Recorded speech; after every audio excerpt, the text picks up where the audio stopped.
வணக்கம். உங்கள் வாஸ்து ராஜகோபால், வாஸ்து ஆலோசகர். வாஸ்து சாஸ்திரம் என்ற தலைப்பில் பல விஷயங்களை நாம் பார்த்து வருகிறோம். அந்த வரிசையில் இன்று நாம் பார்க்க இருப்பது ஒரு நிலத்தை எப்படி தேர்வு செய்ய வேண்டும், என்ன பார்க்கப்பட வேண்டும் என்பதை பற்றி தான் நம்ம இன்றைக்கி தெரிஞ்சுக்க போகிறோம். அதுக்கு முன்னாடி வாஸ்து ஆலோசனை பெற விரும்புகிறவர்கள் கீழ்கண்ட எண்களுக்கு தொடர்பு கொண்டு முன்பதிவு செய்து கொள்ளுங்கள். நன்றி. இப்போது தலைப்புக்குள் போகலாம். ஒவ்வொருவருக்கும் ஒரு நிலம் வாங்கி அவங்க வீடு கட்டணும், ஒரு நிலம் வாங்கி போடணும் அப்படின்னு ஆசை எல்லாருக்குமே இருக்கும். இது ஒரு நியாயமான ஆசை தான். சரி, இந்த மாதிரி நிலம் வாங்கும்போது எப்படிப்பட்ட நிலம் வாங்க வேண்டும் அதை நம்ம பார்க்கலாம். அது பொதுவாக நிலம் அப்படின்னு சொன்னால் ஒவ்வொருடைய அதாவது ஃபினான்ஷியல் பொசிஷன் இல்லையா, அந்த பொருளாதாரத்தை பொறுத்து சிட்டிக்குள்ளேயும் வாங்கலாம், இல்லை சிட்டிக்கு வெளியிலையும் வாங்கலாம். பெரும்பாலானவர்கள் சிட்டிக்கு வெளியில் போய் வாங்குவது அவங்களுக்கு நல்லது அப்படின்னு நினைக்கிறாங்க. ஏன்னா அவங்களோட பட்ஜெட்டுக்கு ஏற்ற மாதிரி தான் அது வரும். சிட்டியில் வாங்கும்போதுன்னா ரொம்ப அதிக விலை, கோடி ரூபாய் விலை கொடுத்து வாங்க வேண்டும். இப்போ எந்த திசையாக இருந்தாலும் பரவாயில்ல, எந்த திசையாக இருந்தாலும் அந்த நிலத்தின் அமைப்பு எப்படி இருக்கப்பட வேண்டும் அப்படி சொல்கிறேன். இந்த நிலத்தம் வடிவம் சொல்கிறாங்களே, ஷேப்பு, அந்த ஷேப்பை கிட்டத்தட்ட ஒரு 40க்கு மேல் வடிவமுள்ள ஷேப்பாக தான் இருக்குது. அதாவது அந்த அமைப்பு இருக்குது இல்லையா, அந்த அமைப்பு, நிலத்தோட அமைப்பு நிறைய வடிவங்களில் இருக்குது. இப்போ பெரும்பாலும் பொருந்தி வரக்கூடிய அனைவரும் வாங்கக்கூடியதாக இருக்கக்கூடிய ஒரு அமைப்பு அப்படின்னா சதுரமனை. சதுரமனைன்னா உங்களுக்கு தெரியும், அதாவது எல்லா பகுதியும் ஒரே அளவாக இருக்கும். ஒரு 40 அடி எடுத்துட்டிங்கன்னா நீள அகலம் எல்லாமே 40ஆக இருக்கும். அது சதுரமனை சொல்கிறாங்க. இது முதல் தர மனை, மிகவும் சிறந்த மனை. ஆனால் இந்த மனை கிடைக்கிறது ரொம்ப கஷ்டம். சதுரமணியை எங்கேயும் இப்போ பார்க்க முடியாது.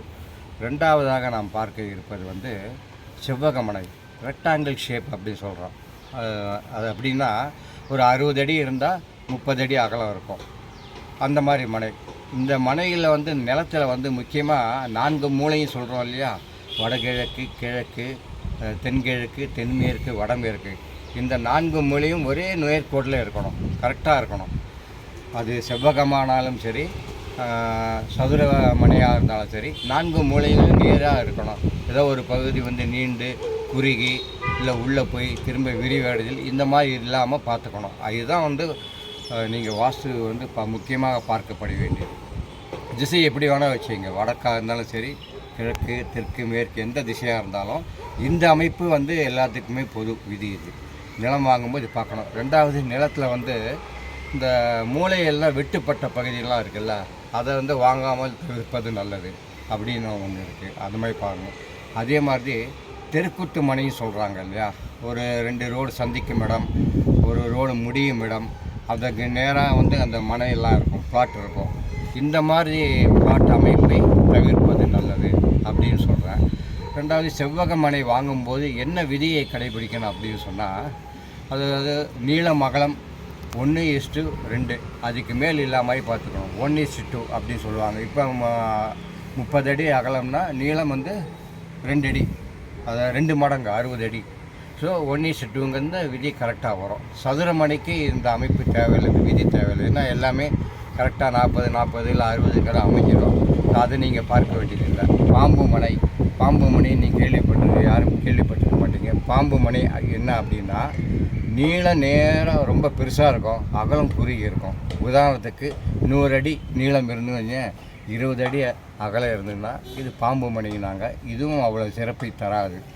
அதே போல் நிலத்தில் இந்த வேறு ஷேப்பில் இருக்குது பார்த்தீங்களா, அந்த ட்ரெபீசியம் ஷேப்பு, அருங்கோண ஷேப்பு, ஹெக்ஸகன் ஷேப் அப்படிலாம் சொல்கிறாங்க. அதாவது மூளையை கட்டாகி திரும்ப பெருசாகி திரும்ப சின்னதாகி திரும்ப பெருசாகி வரும். இந்த மாதிரி அமைப்பெல்லாம் நமக்கு வீடு கட்டுவதற்கு இது நல்ல அமைப்பு கிடையாது. ஆகவே இந்த மாதிரி மனையை நீங்கள் பார்த்து வாங்கினீங்கனால் உங்களுக்கு நல்லது, உங்கள் வருங்காலம் தலைமுறையிற்கு மிக சிறப்பாக இருக்கும் அப்படி என்று சொல்லி மீண்டும் அடுத்த பதிவில் வேறொரு தலைப்பில் சந்திக்கிறோம். அதாவது நிலத்தில் எந்த இடத்துல போர் போட்டால் நல்லது அப்படிங்கிறத பார்க்க போகிறோம். அடுத்த பதிவில் சந்திப்போம். நன்றி நண்பர்களே.